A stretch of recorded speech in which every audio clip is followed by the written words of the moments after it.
to another episode of Stream of Thoughts. Today, I'm joined by a truly inspiring guest, Miss Sudipta Chatterjee. She is an education export executive at Savonia University of Applied Sciences. In this episode, we will hear about her journey of moving to Finland, adapting to a new culture, and building a meaningful career in Finland. So, Sudipta, we are honored to have you in our podcast. Let's start from the very start. As I told you, we're gonna make you a bit nostalgic today. So, tell us about your journey. Where are you from? When did you move to Finland? And what was your motive of moving to Finland? Yes, right. Hey, first of all, I would like to thank you, Hassan, for inviting me here, and hello to all the listeners. I hope that I can give you the 2 cents that you're looking for, but no promises. Um, okay, so to answer your first question, short introduction about myself.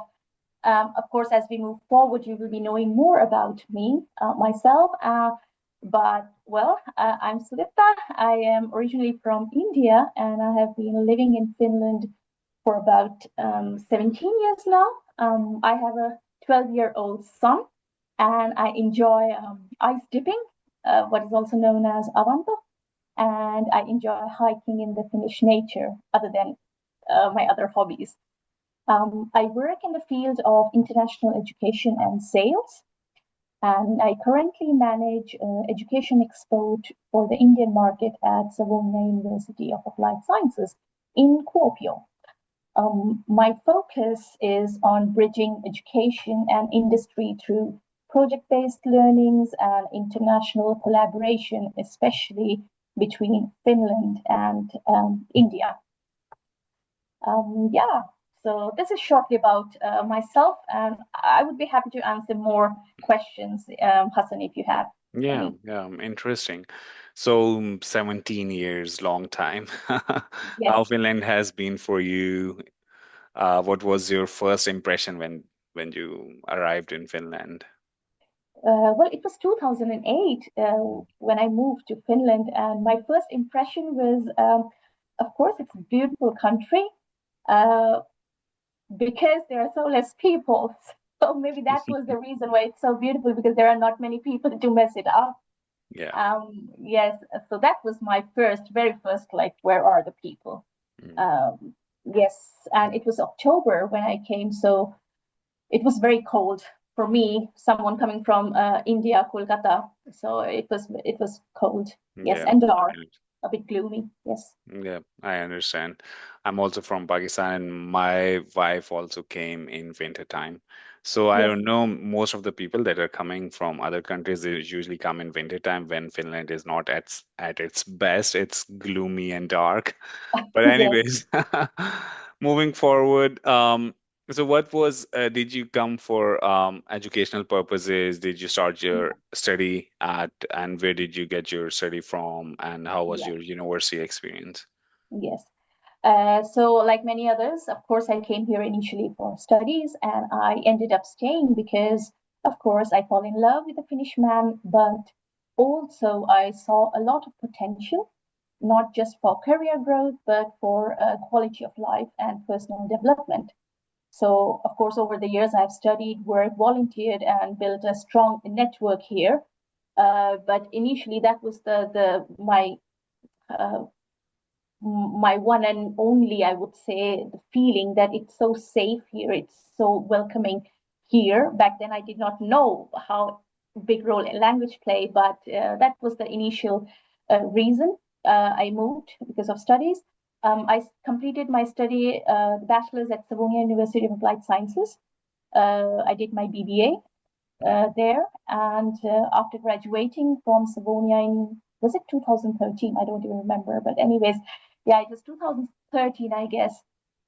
After completing my studies, then at 2014, I was invited for an interview at Savonia. They were looking for a project planner, Mhm. and the person remembered me because I had worked for the person when I was a student, because she remembered how active I was, or even proactive. So she thought that I would be a good match for the role.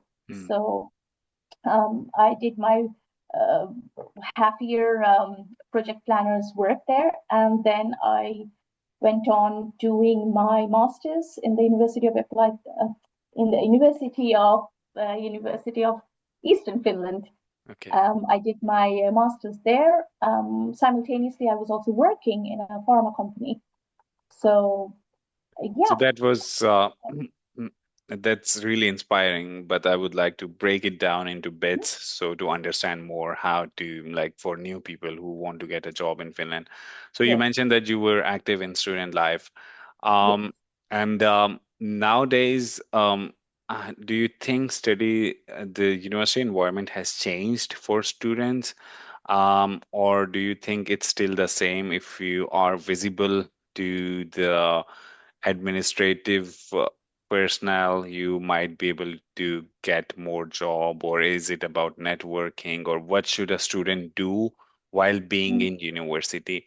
And second question related to this is the are the services provided by university for education to workforce shift are good enough, or Mm. is there more concrete work needed by different universities in Finland? Okay, so to answer the first half of your question, which is that has the university environment changed? Yes, it has. But I would say it has changed to a positive, in a positive way. Back in the days, of course, there was less competition because there were not that many international students. So yes, there was less competition, but it was not that welcoming that which is now. At this point of the time, it's very welcoming for students because there is more um, curiosity and more exposure, both. Um, it was difficult back in the time for me to kind of showcase myself. They were international. I was a part of an international group. They were international students, yes, but because there was not much knowledge about how international students react or behave. They thought that international students would come, study, they would leave, they would go back to their own countries. And because we did not speak that much of Finnish, so Finnish people or the people from administration were a bit reluctant in, talking with us. Of course, they were lovely and all, but hiring someone. So what I realized that in my class, they were people, Finns were very shy. They're still shy. So, um, but international students are also shy back then. So I felt that coming from a culture, you will definitely agree, in India or Pakistan, we are taught from very childhood that you have to work hard, you have to do your things yourself. No one is coming to help you. So I was, like I said, not just active, but very proactive. I made myself visible everywhere in every possible way. And even when, because in 2012, I had my first child in 2012, so that was very early. While I was pregnant and I was doing a training, so I did not use pregnancy as an excuse Excuse. to not work. Yeah, so that is, I think they noticed that because that kind of aligns with the Finnish way of working, that even when you are pregnant, you can still work. Mm. So I think that resonates with them, and that is how I got to know the Finnish work system from inside.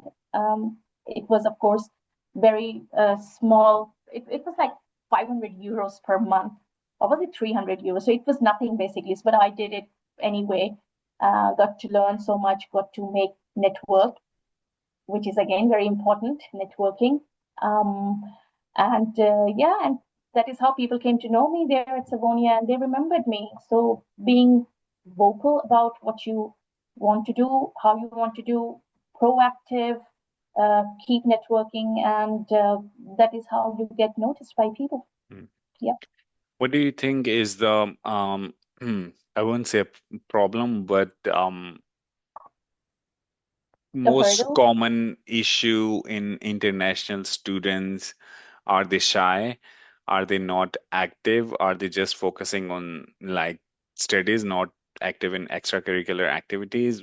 what sort of things are lacking in international students these days? What would you recommend to those who are studying at universities right now?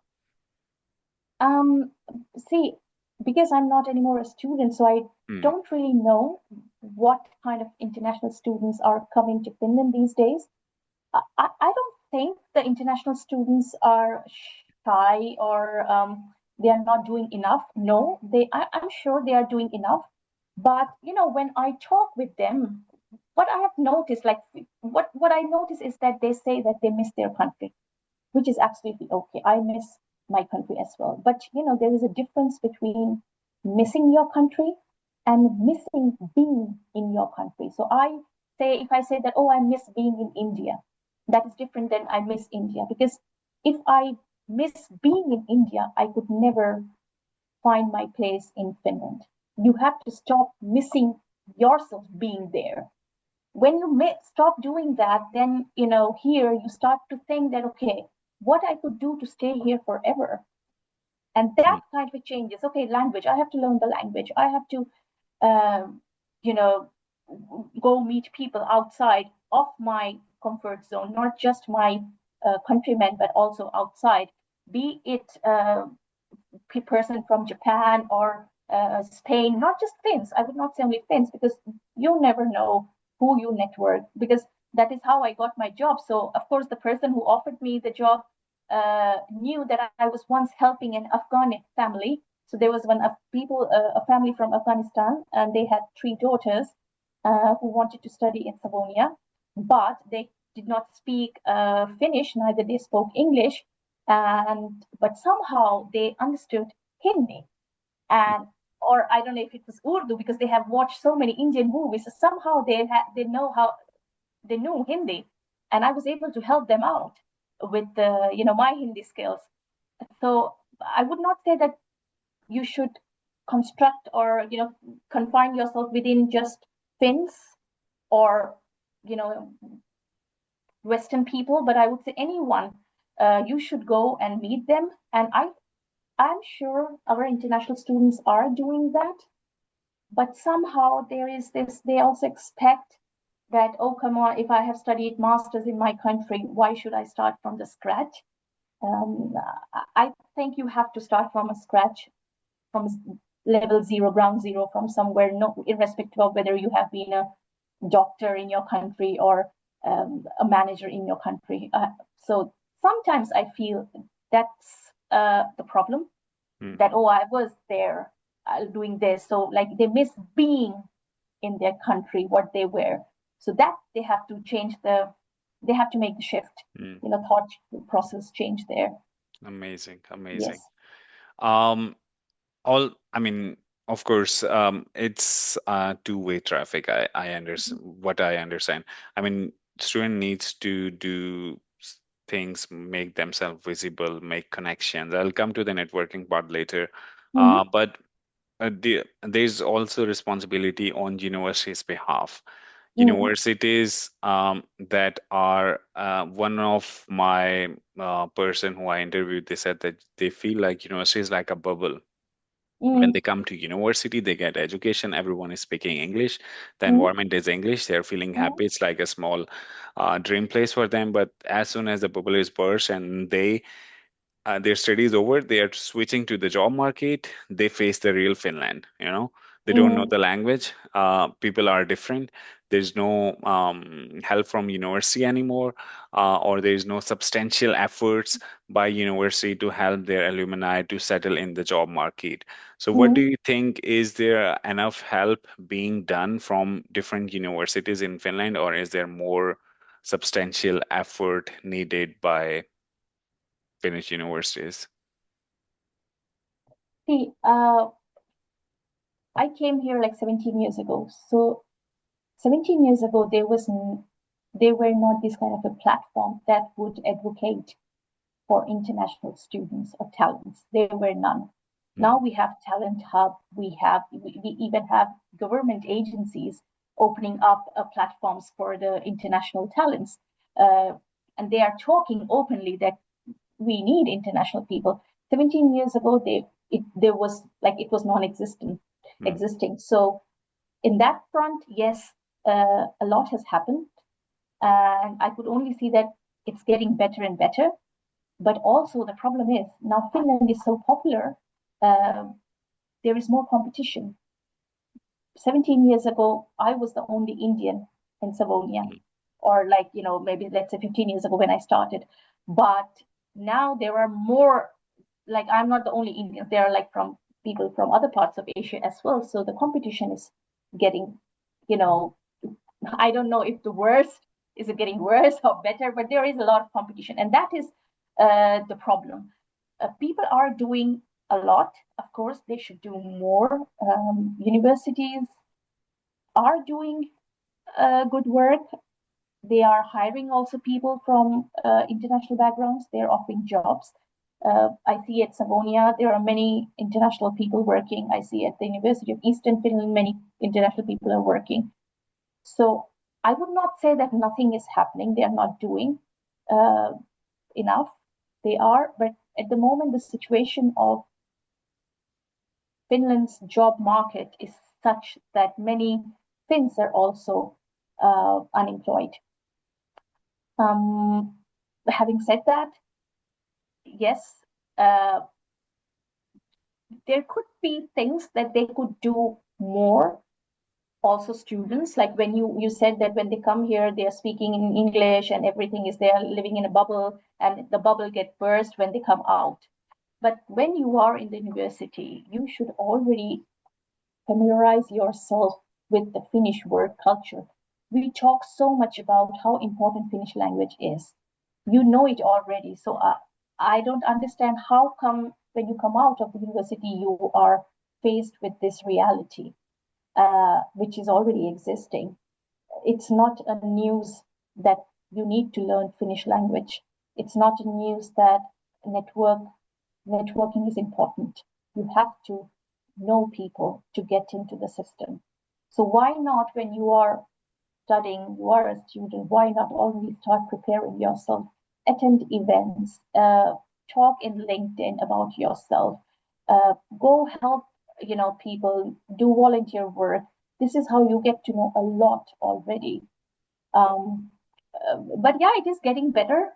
We still need to do more, help each other. I also say that, just because I came from India, I got a job. It's not that I would not help others. I try to help as many people as I get. Also, I tell other people that we are the ambassadors of our country. We have to make sure that we put our best foot forward so that we pave the road for other countrymen who are coming, and helping them. So mm, it's not just the university that we demand that they have to do more, or the or Finnish authorities they should do more, because they are doing good enough. But we, as international talents, should also uh, work, help our countrymen, tell mm, them how to work and what to do. So, mm. yeah. Okay. All right. Thank you. But coming to the networking, I mean, language and Mhm. networking, first language. So, what do you think about the language? Did you learn language? Did you get job without language? How much language is important for the newcomers? Well, okay, we have already established language is important. Yeah, it is. Hassan, you know it, I know it. I Yes, no. it is important. It is. It is. I totally understand preserving one's culture and values and traditions. Like you would love to preserve and see your own language thrive, and I would also Mhm. love to see my home culture and tradition thrive in my home country, not in Finland, but in my home country. Mhm. I would also love to see, having spent like around 11 years there, I would love Finnish language to survive, thrive, Mhm. Finnish culture and traditions. Do I want to adapt Finnish culture and traditions? I do as well. But the the thing is when there are certain world is like a global how do you say it well I mean it's like a global village, right? So Right. everything, there are certain jobs in the job market that Mhm. does not require Finnish, but Yeah. some companies still market their jobs as they need Finnish level skills up to the Mhm. level that Mhm. a normal immigrant would take maybe years to learn. and they Mm, don't provide opportunity for them to join them in the company and then keep doing the work and also learn language side by side.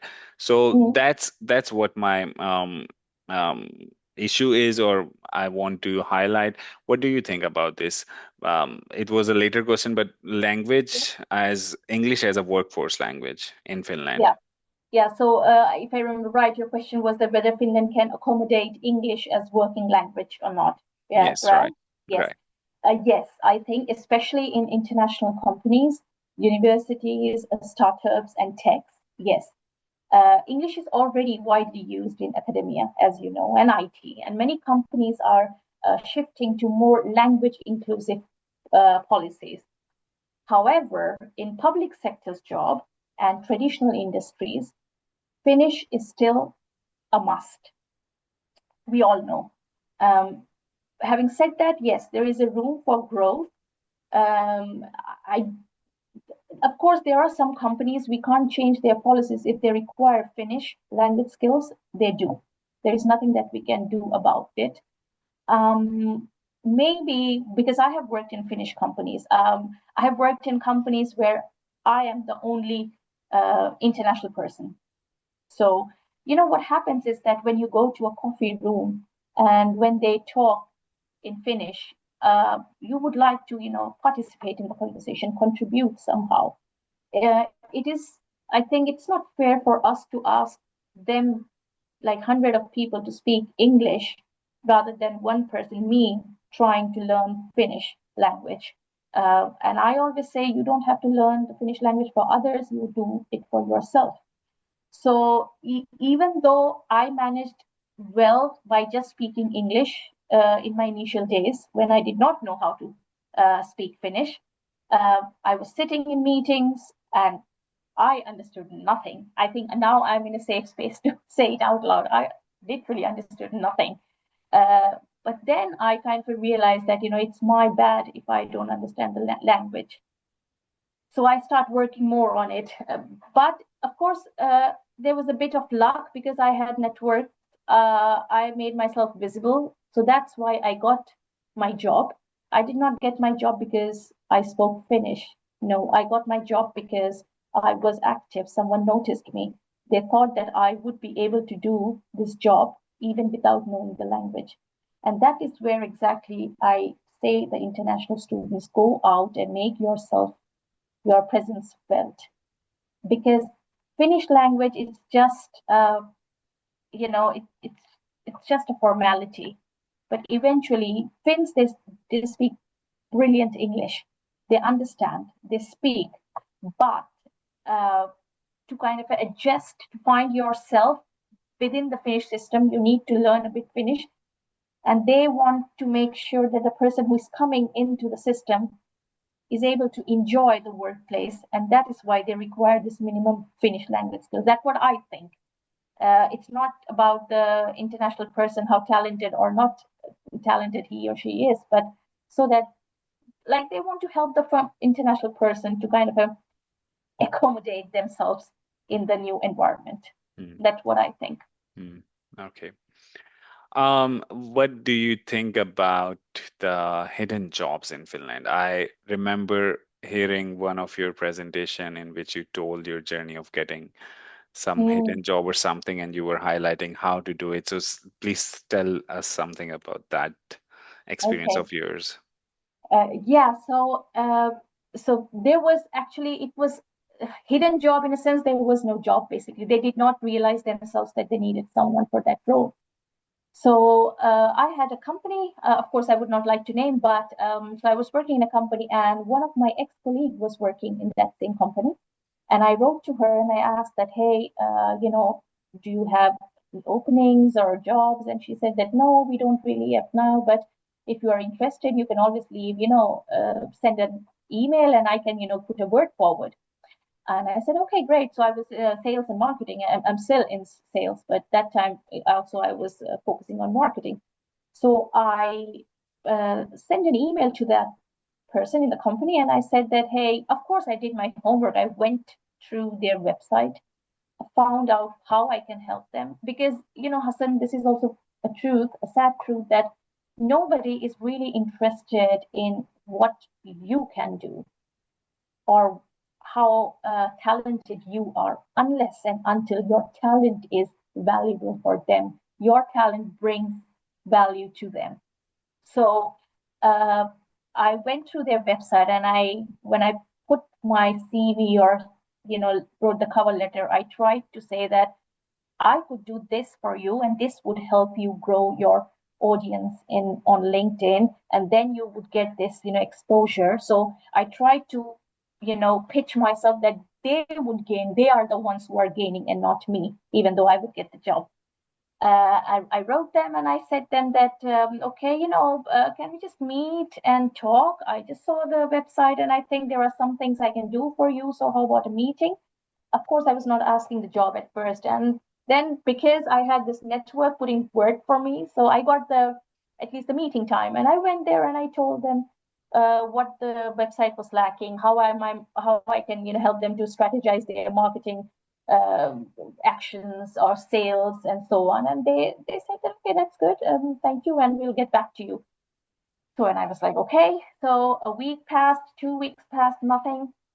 And then I made a PowerPoint presentation and I added what exactly I'll do. So in the first meeting, I talked with them, but they did not really see what I was talking. So in the second time, when I sent them an email, I made a PowerPoint presentation with everything that I'm doing and what my actions will bring to them.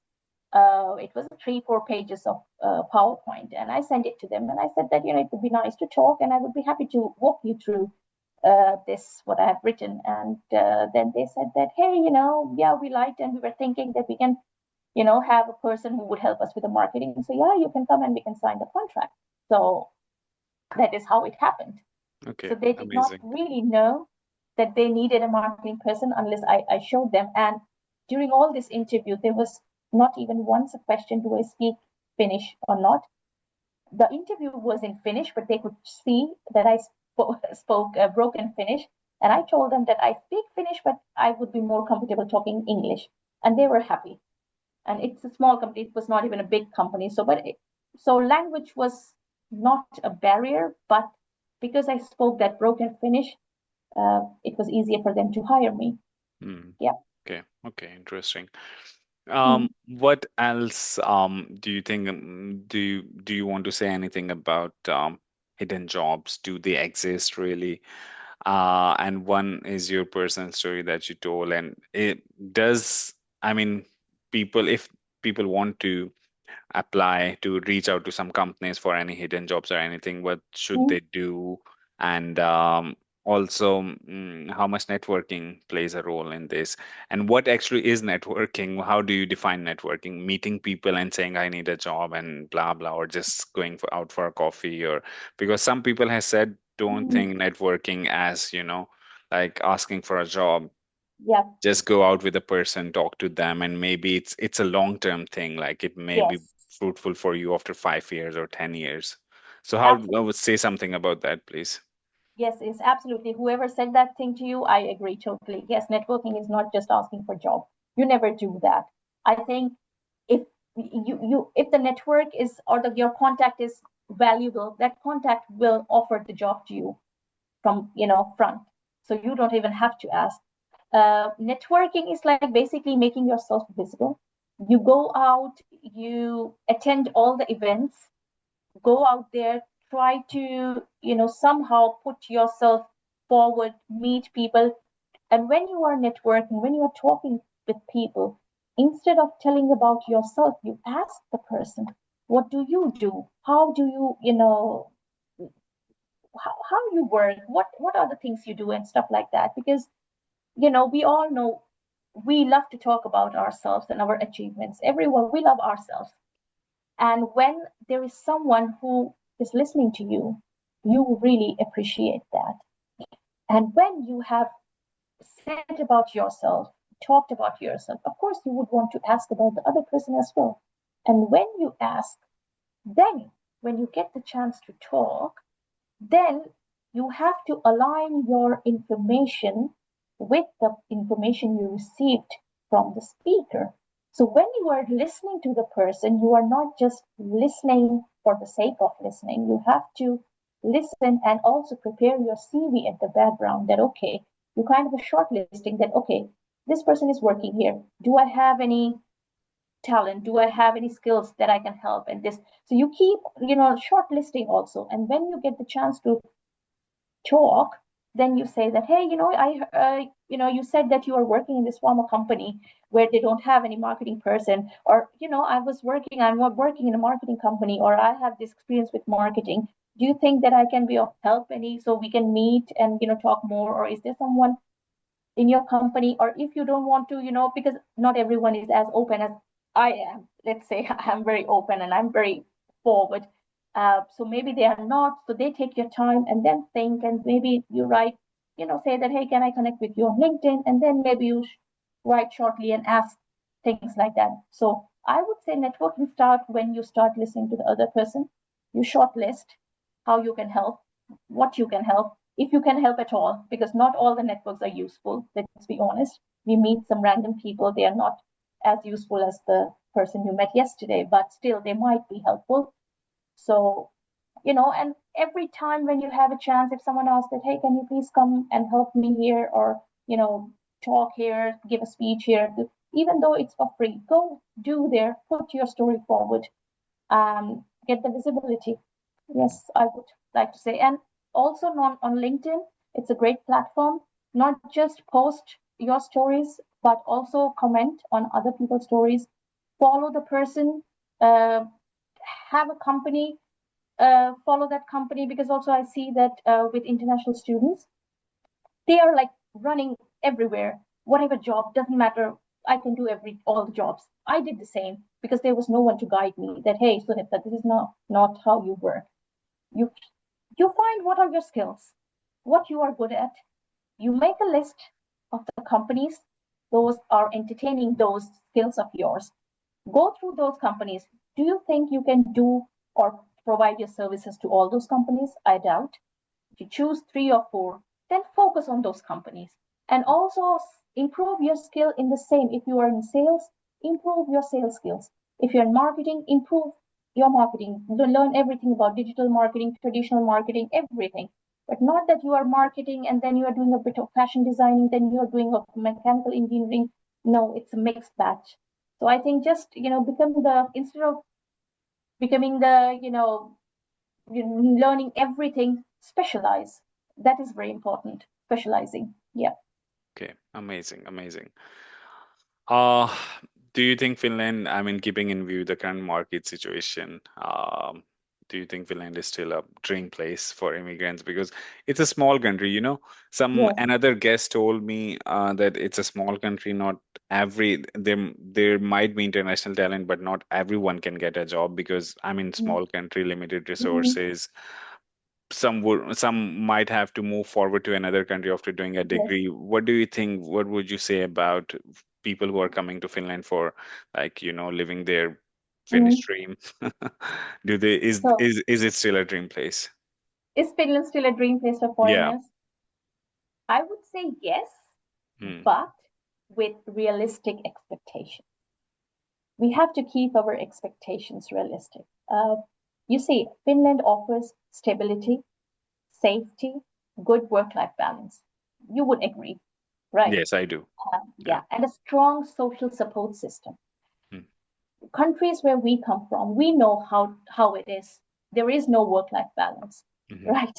In Finland, you do have that, but it also requires patience and adaptability, especially during the job hunting phase. And if you are open to learning and integrating and handle rejections gracefully, Finland can be a very rewarding place to live and work. I agree it is. I believe it is. Like I said, the competition is getting worse. Uh, 15, 16 years ago, maybe there were less international people. Now we have great quality international people who have worked already in their countries. They're coming here to find better options. So we, for international students or for international talents, it's not just the competition is between us, but we also have Finns who already speak the language, who are also great at their work. So um, you have to be, real with your expectations. You can't come to Finland with a master's degree and think that someone is waiting for you at the Helsinki Vantaa airport with a job. No, it does not happen like that.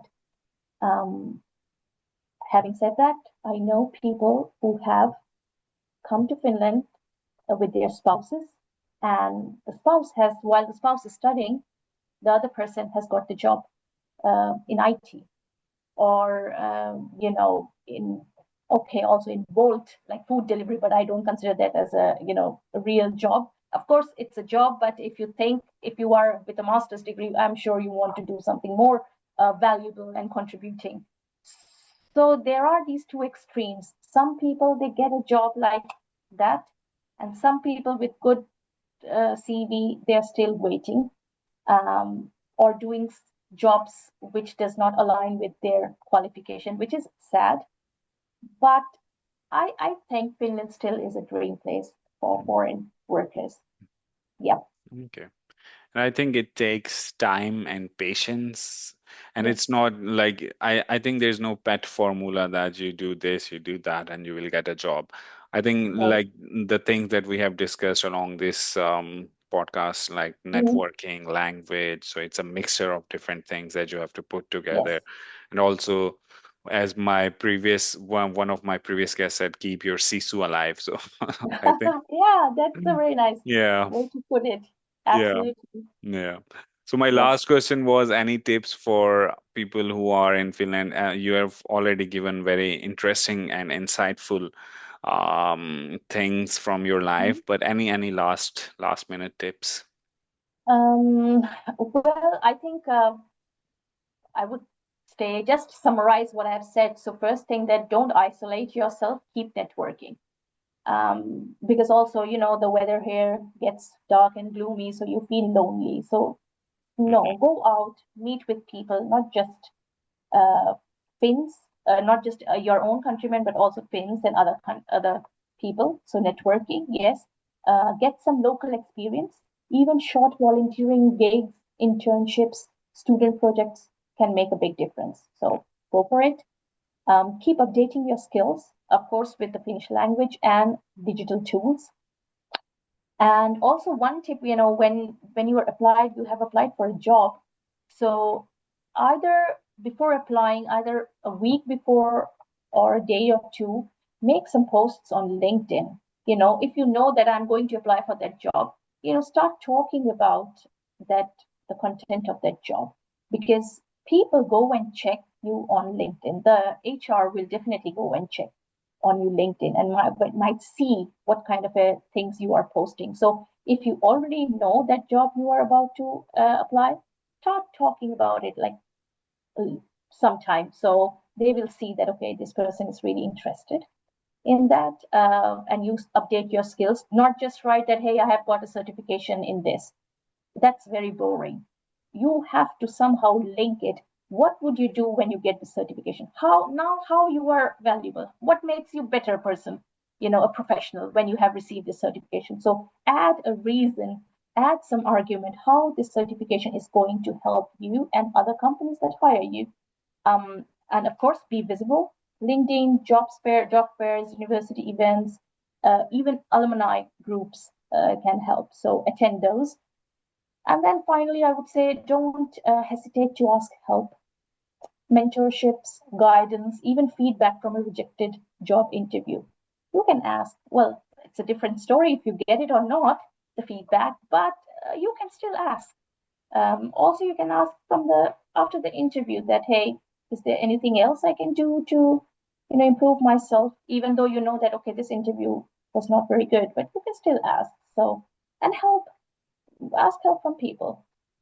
Yeah, these are my 2 cents, I would say. Thank you so much. Thank you so much, Sudipta. Very insightful and very Good learning points for me as well. And I also must say that also help each other to grow, network, and just don't stay at home and just don't meet only your countrymen. Meet with Yes, everyone, because the best thing we have from Finnish society is that we are living in a diverse country. We can yes, go and meet different people and we can learn from different cultures, all the good things from absolutely. different cultures. Yes, And with this note, I would like to thanks you again for taking your time out of a busy day routine to give our viewers some insightful things about your from your life and how did you settle in Finland. And everyone who is listening, if you like the podcast, please share by subscribing and sharing with your circle. And thank you so much. See you again. Bye. thank you. Bye bye.